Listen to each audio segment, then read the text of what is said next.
নমস্কার বন্ধুরা, নিশ্চয়ই সকলে খুব ভালো আছেন। আজকে আমি রান্না করে দেখাবো বাঙালিদের অতি পরিচিত এবং প্রাচীন একটি রান্না। এটা হলো চিতল মাছের মুইঠা। এখন এটা বাঙালিদের বাড়ি খুব কমই হয়, কেননা হাতে আমাদের অত সময় তো থাকে না। তবে অনেকেই হয়তো মা, দিদিমা বা ঠাকুমাদের হাতে খুবই আগে খেয়েছেন, এখনো হয়। এখন তো খুবই সুবিধা হয়েছে, কারণ মাছের দোকান থেকে এরা মাছটাকে তৈরি করে দিচ্ছে, বাড়িতে এনে আর ঝামেলার কোনো প্রয়োজন হয় না। তাহলে আমি এখানে 500 গ্রাম চিতল মাছের যে গাদার পিস থাকে সেটা কোরানো নিয়েছি। আমি এর মধ্যে বেশি মশলা দেব না, তার কারণ আমি মাছের গন্ধটা যাতে থাকে সেইটাই চাইবো, নয়তো মাছের গন্ধটা চলে গেলে আর ভালো লাগবে না। আমি এখানে অল্প একটু নুন দিলাম, পরিমাণ মতো। তে যেমন নুন খাবেন তেমন দেবেন। আর দিলাম অল্প একটু শুকনো লঙ্কার গুঁড়ো, আর দিলাম অল্প একটু হলুদ। কোনো মশলাই বেশি দেবেন না, নয়তো মাছের যে অ্যারোমাটা সেটা ডমিনেট হয়ে যাবে। আর দিলাম এর মধ্যে অল্প একটু আদা বাটা।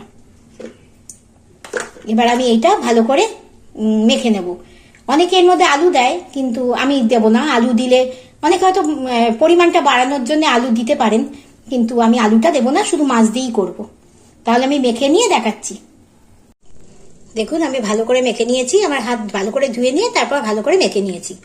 এখানে জল ফুটতে দিয়েছি।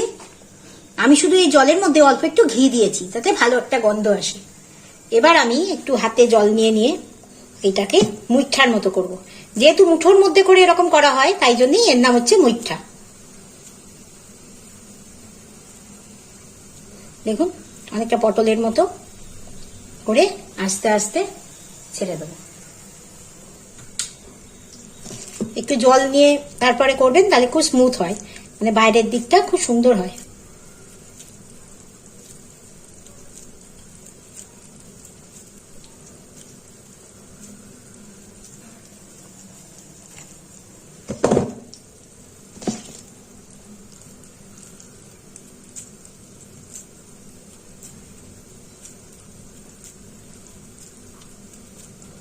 এরকম করে সব কটা করে দেখাচ্ছি।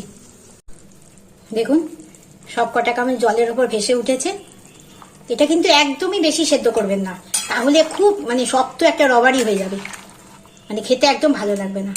ব্যাস, জাস্ট 2 মিনিট এটা হয়ে গেছে। এবার আমি এটা নামিয়ে নেব, ঠান্ডা হোক, তারপর দেখাচ্ছি।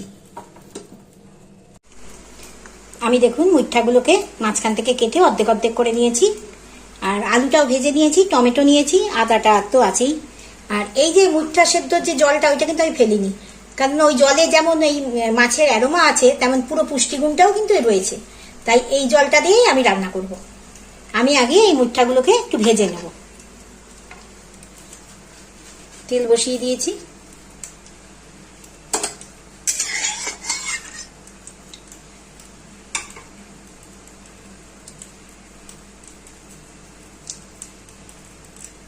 একটু গরম হলে এবার আমি এগুলো ভেজে নেব।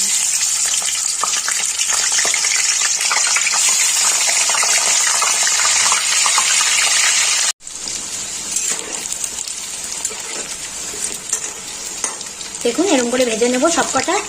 বেশি ভাজবো না, কারণ এই মাছটা খুব নরম, বেশি ভাজলে এর ভেতরে আর ঝোল ঢুকবে না। সব কটা মুইঠা দেখুন আমি ভেজে নিয়েছি। এবার এই তেলের মধ্যে দেব দারচিনি, তেজপাতা, আর হচ্ছে ছোট এলাচ, আর দেবো সাদা জিরে। এটা নিরামিষ করে করব, আপনারা ইচ্ছা হলে পেঁয়াজ রসুন দিয়ে মাংসের মতো করতে পারেন, তবে এটা একদম নিরামিষটাই বেশি ভালো লাগে, মাছের ঝোলের মতো।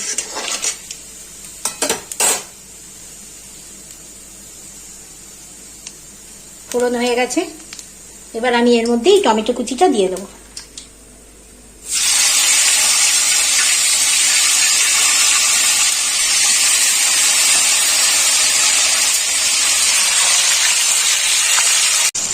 টমেটোটা দেখুন ভাজা ভাজা হয়ে গেছে। এবার আমি এর মধ্যে দিয়ে দেবো এই আদাটা।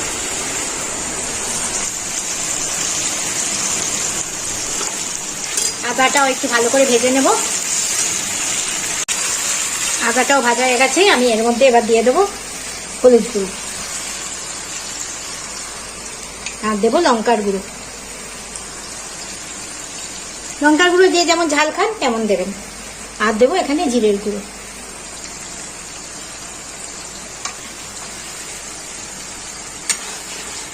এবার আমি এর মধ্যে একটুখানি কাশ্মীরি গুঁড়ো লঙ্কাও দিয়ে দেবো।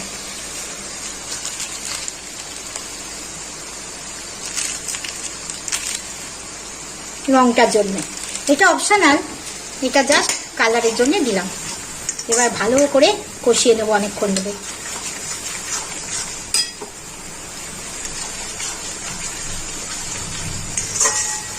কষানোর সময় যদি জল লাগে তখন আমি এইখান থেকেই জল নিয়ে দেবো।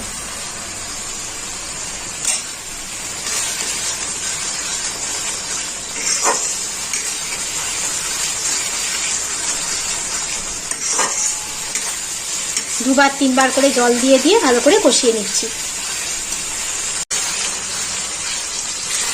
মশলা ভালো কষে গেছে। এবার দেখুন ওপরে তেলটা উঠে এসছে।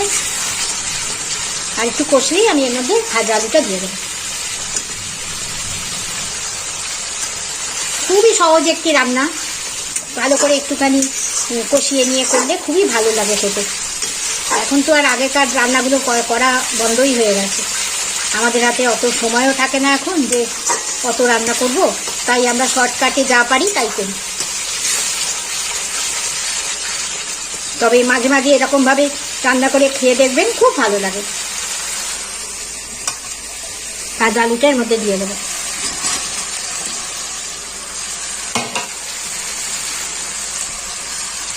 আলুটা দিয়েও একটু কষিয়ে নেব। এখন তো যে কোনো বাঙালি রেস্টুরেন্টে সবই পাওয়া যায়, ওখানে গিয়ে সকলেই খায়, কিন্তু নিজের হাতে বাড়িতে বানিয়ে খাওয়ার আনন্দটাই আলাদা।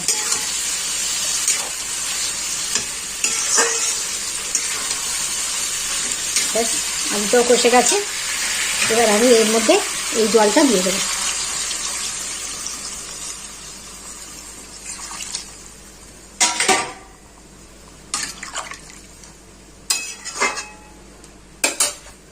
আর দিয়ে দেবো স্বাদ মতো নুন। নুন আর ঝাল যে যেমন খাবেন তেমন দেবেন। একটু মিষ্টিও দিতে পারেন, কিন্তু আমি যেহেতু মিষ্টি খাই না তাই জন্য মিষ্টি দেবো না। তো ফুটে উঠুক, তারপরে মাছগুলো দিয়ে দেবো। ঝোল ফুটে গেছে, যেহেতু আলুটা ভাজাই আছে তাই সেদ্ধর ব্যাপার নেই। এবার আমি মাছগুলো দিয়ে দেবো মধ্যে। আর দিয়ে দেবো অল্প একটু গরম মশলা।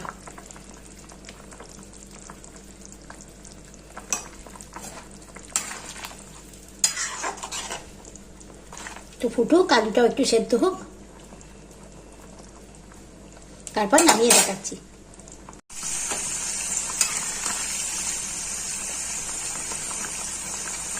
আলুও সেদ্ধ হয়ে গেছে। এবার আমি এর মধ্যে একটুখানি ঘি দিয়ে দেবো, অল্প একটু ঘি দেবো। ঘি দিয়ে আমি বন্ধ করে একটু ঢাকা দিয়ে রেখে দেবো, গ্যাসটা অফ করে। খানিক্ষণ পর নামিয়ে দেখাচ্ছি। চিতল মাছের মুখটা দেখুন একদম রেডি। কেমন হয়েছে অবশ্যই বলবেন। আর বাড়িতে অন্তত একবার রান্না করে খাবেন, খুব ভালো হয়। যদি এরকমই রান্না শিখতে চান অবশ্যই আমার সাথে থাকবেন। সকলে খুব ভালো থাকবেন। নমস্কার।